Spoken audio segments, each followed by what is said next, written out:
बिहारी की जो व्याख्या है, पहला ही दोहा है, बिहारी ने बड़ा सुंदर ढंग से वर्णन किया है और वो दोहा है कि मेरी भवबाधारो राधा नागरी सोई, जहाँ तन की जाही परत श्याम हरित दुति होई। मेरी भवबाधारो, अब बिहारी यहाँ जो है जो व्याख्या की गई है ये पहला ही है। पहला दोहा क्या है? मंगलाचरण के रूप में प्रस्तुत किया है, मंगलाचरण किया बिहारी ने। अब मंगलाचरण किसको कहते हैं आपको पहले भी बताया है, मंगल आचरण। कोई भी कवि, ये परंपरा संस्कृत से चली आई है और उसका कोई भी कवि अपने काव्य का सर्जन करता है, काव्य की रचना करता है, काव्य का श्री गणेश करता है, तो वो मंगलाचरण करता है। मंगलाचरण काव्य में 3 जगह होता है, आदि, मध्य और अंत में। आदि मतलब श्री शुरू में, बीच में और अंत में। कवि की जो है परंपरा रही है, मंगलाचरण इसलिए करते हैं कि हे भगवान, जो मैं काव्य का सृजन कर रहा हूँ, काव्य की रचना कर रहा हूँ, वो निर्विघ्न संपूर्ण हो जाए। कवि ने भी, बिहारी भी इससे अलग नहीं रहे, उन्होंने भी मंगलाचरण किया। मेरी भवबाधारो राधा नागरी सोई, जहाँ तन की जाही परे श्याम हरित द्युति होई। और बहुत ही सुंदर मंगलाचरण है। और ये मंगलाचरण क्या है? नमस्कारात्मक एवं वस्तु निर्देशात्मक, दोनों ही प्रकार के हैं। देखो काव्य में मंगलाचरण में क्या होता है, कवि जैसे आप केशव का आपको बताया, केशव ने पहले ही बता दिया, 3 पर मंगलाचरण किया। पहला क्या है? गणेश जी की वंदना की, सरस्वती जी की वंदना की और उसके बाद राम की वंदना की। राम की वंदना करके केशव ने ये संकेत दिया कि रामचंद्रिका में किसका वर्णन होगा? राम का। ये इसी प्रकार बिहारी ने पहले ही दो, मेरी भवबाधारो राधा नागरी सोई, राधा की वंदना की है। ये राधा संप्रदाय से प्रभावित है। देखो 2 संप्रदाय कृष्ण की भक्ति में भी चला है, राधा संप्रदाय और कृष्ण का। राधा का मतलब वो केवल राधा को ही याद करते हैं, लेकिन बिहारी पर प्रभाव है। बिहारी राधा संप्रदाय में डूबे हुए नहीं है, कृष्ण की भी भक्ति की है, कृष्ण के भक्ति के भी दोवे कहे हैं। बहुत से ये कहते हैं कि राधा संप्रदाय का प्रभाव तो है, लेकिन उससे डूबे हुए नहीं, उसमें ही नहीं रहे। अब पहले दो में कहा, इसके कई अर्थ होंगे, कुछ जगह तो इसके साथ साथ अर्थ किए गए। पहला अर्थ है, वे चतुर राधा मेरे सांसारिक कष्टों का निवारण करे, जिनके शरीर का प्रतिबिंब पड़ने से भगवान कृष्ण के शरीर की आभा भी हरित द्युति हो जाती है, मतलब निष्प्रभ हो जाती है। अब उनके कृष्ण की जो कांति है वो भी प्रभावहीन हो जाती है। कितना, और इसमें चमत्कार किसमें? जहां तन की जाही पर श्याम हर द्युति होई में। दूसरा, वे चतुर राधा मेरी सांसारिक बाधाओं को असफलता के मार्ग से हटाए, जिनके शरीर की परछाई को देखकर श्री कृष्ण का व्यक्तित्व प्रसन्न। देखो हरिद्युति में ही है, ये शलेष अलंकार में हो जाता है। हरा भरा होना मुहावरे का प्रयोग है कि किसी को हम कहते हैं कि आपको देख करके मैं तो हरा भरा हो गया, प्रसन्न हो जाना। यहाँ कवि का रंगों के मिश्रण का सूक्ष्म ज्ञान भी स्पष्ट हो जाता है। श्वेत तथा श्याम रंगों के मिश्रण से हरित रंग का निर्माण होता है।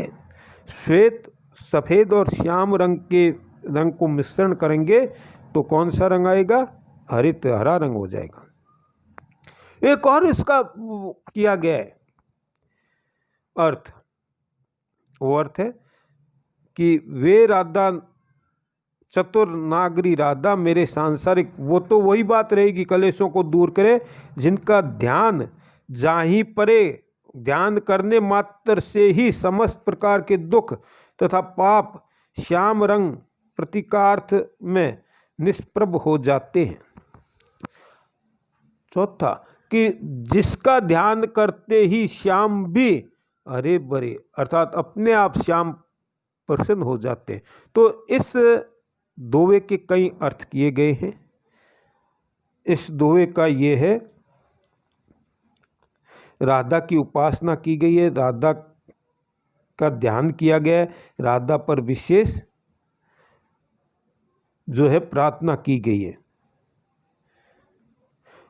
बिहारी सत्सई के दोहे अधिकांशतः नीतिपरक तो है, गणित से भी है, ज्योतिष पर भी है, लेकिन नायक नायिका प्रधान है, अतः कृष्ण तथा राधा दोनों का ही उल्लेख इस दोहे में किया गया है। मंगलाचरण के द्वारा ये किया गया है। अब कवि ने जो दूसरे भक्तिपरक दोहे का है, बहुत ही है और बहुत कुछ लोग इसको अपनाते हैं और कहते भी हैं। वो क्या है? शीश मुकुट कटि कांचनी, कर मुरली और माल, यही बानक मो मन सदा, बसो बिहारी लाल। शीश मुकुट कटि कांचनी, यह दोहा भी क्या है? भक्ति परक दोहा है। अब इसमें आराध्य कृष्ण की उपासना की गई है, कृष्ण के बारे में कहा गया है, और पहले राधा के बारे में, अब कृष्ण के बारे में। शीश मुकुट कटि कांचनी, कर मुरली और माल, यही बानक मो मन सदा, बसो बिहारी लाल। बिहारी लाल के दो अर्थ हैं। शीश मुकुट, कांचनी का अर्थ क्या है? कांचनी जो पहनते हैं, पीतांबर, और मतलब वक्षस्थल हृदय पर। बानक रूप और बिहारी लाल के दो अर्थ हो गए, कृष्ण और कवि। कवि का नाम भी बिहारी लाल है। बसो निवास कीजिए, बसा हुआ है। अब कहते हैं कि हे कृष्ण, मेरे मन में निरंतर उन आप विहार करे, प्रियतम का इस प्रकार रूप बसा रहता है, बसे रहे। अब वो क्या है? जिनके सिर पर किरीट मुकुट हो, कटी प्रदेश में कमर में पीतांबर पहने हुए, वस्त्र पीतांबर हो, हाथ में वेणु तथा कंठ में माला सुशोभित होती रहती हो, अर्थात हाथ में मुरली हो। मुरलीधर का रूप धारण किया कृष्ण के कई नाम हैं। कर मुरली, हाथ में मुरली हो, मुरली बजाते हुए आप मुझे देखें। देखो यहाँ जो है वो स्वरूप का वर्णन नहीं किया है, जैसे वर्णन किया है महाभारत आदि में भगवान कृष्ण का, और भी है। शशंक चक्रम शकिरीट कुंडलम सपीत वस्त्रम सरसीड हेक्षम सहार वक्षल कौस्तुभैषम नमामि। तो वहाँ ये वर्णन नहीं किया है कि शशंक चक्रम, चक्र गदा पद्म आदि का वर्णन न करके उन्होंने किसका वर्णन किया है? मुरली का। मुकुट हो, शीश मुकुट, मुकुट भी कौन सा? मोर मुकुट का वर्णन है इसमें, सोने वाला नहीं है। और मुरली का बालक रूप में वर्णन किया है, और बालक रूप में वर्णन करने का मतलब ये है कि वो श्रृंगारिकता का वर्णन किया, युद्ध वाला वर्णन नहीं किया है। कवि ने विषय तथा प्रसंग के अनुरूप ही अपने आराध्य के रूप का चित्रण किया है। शंख चक्र गदा तथा पद्मधारी कृष्ण का नहीं है। श्रृंगार रस में मतलब, श्रृंगार रस में क्या है? बंसी बजाते हुए जो है वर्णन किया है कि बंसी बजाते हुए कृष्ण का ही अधिक वर्णन उचित रहता है, इसलिए कवि ने वही वर्णन किया है और कवि इसमें डूबा हुआ है। अब आगे जो है तीसरे में फिर भक्ति का कहा, मोर मुकुट की चंद्र कनु यों राजत नंद नंद, और मन शशि शेखर की अकस किए शेखर सत चंद्र। कवि कहते हैं नायिका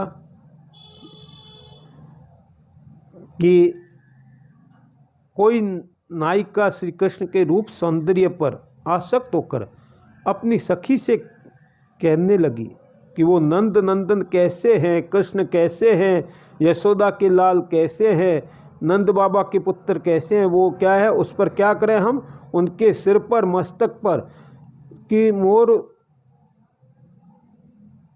ये शेखर सत चंद, सत मतलब 100 चंद्रमाओं से अंकित मोर पंखों का मुकुट धारण करने से ऐसे सुशोभित हो रहे मानो शिवजी से प्रतियोगिता करने के लिए उन्होंने सैकड़ों चंद्रकलाओं को धारण कर लिया है। देखो, मनु शशि शेखर की अकस्मत क्या अकस हो गई स्पर्धा, प्रतियोगिता, होड़ लगाने के लिए इन्होंने क्या है कि शिव के मस्तिष्क पर तो क्या है एक चंद्रमा है, और यहाँ क्या है मोर मुकुट, उस मोर मुकुट में अर्ध चंद्रमा का जो स्वरूप है वो भी दिखाई देता है।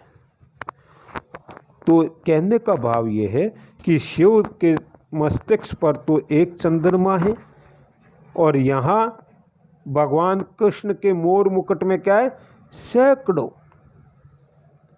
सतचंद, ये शेखर सतचंद, सैकड़ों चंद्रमा वहाँ शोभित हो रहे शिव जी। और तो कृष्ण की कलाओं पर सैकड़ों कलाएं धारण कर रखी है।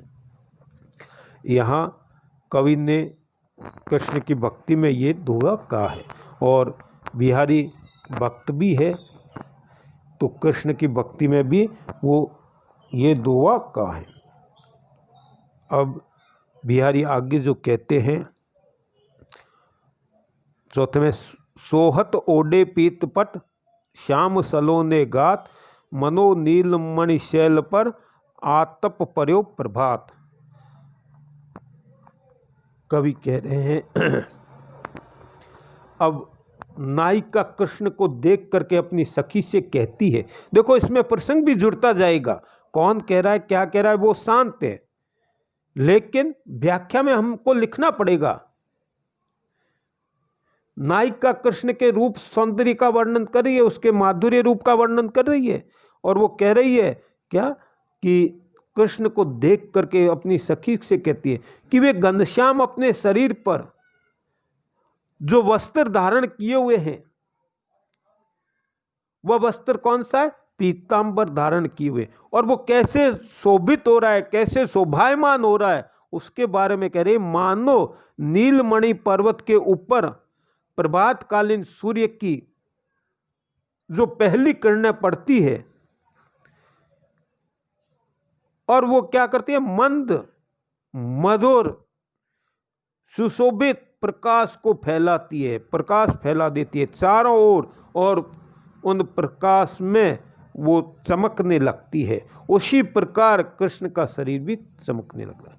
अर्थात क्या है, सांवले शरीर की नीलमणि तथा पीतांबर को प्रभात का आतप बताकर लावण्य में कांति का वर्णन किया गया है।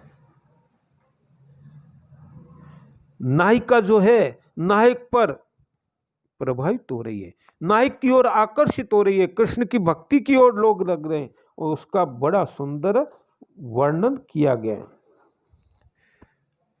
बिहारी के काव्य में देखो अनुप्रास तो हर अलंकार में, यहाँ उत्प्रेक्षा अलंकार का बड़ा ही अच्छा प्रयोग किया, क्योंकि देखो बिहारी क्या है, जहाँ कबीर में अलंकार अपने आप आ गए, बिहारी के काव्य में अलंकारों को चुन चुन करके रखा है, क्योंकि बिहारी रीतिकालीन कवि है, बिहारी पंडित है, बिहारी विद्वान है, बिहारी कवि है, इसीलिए बिहारी को महाकवि भी कहा गया है।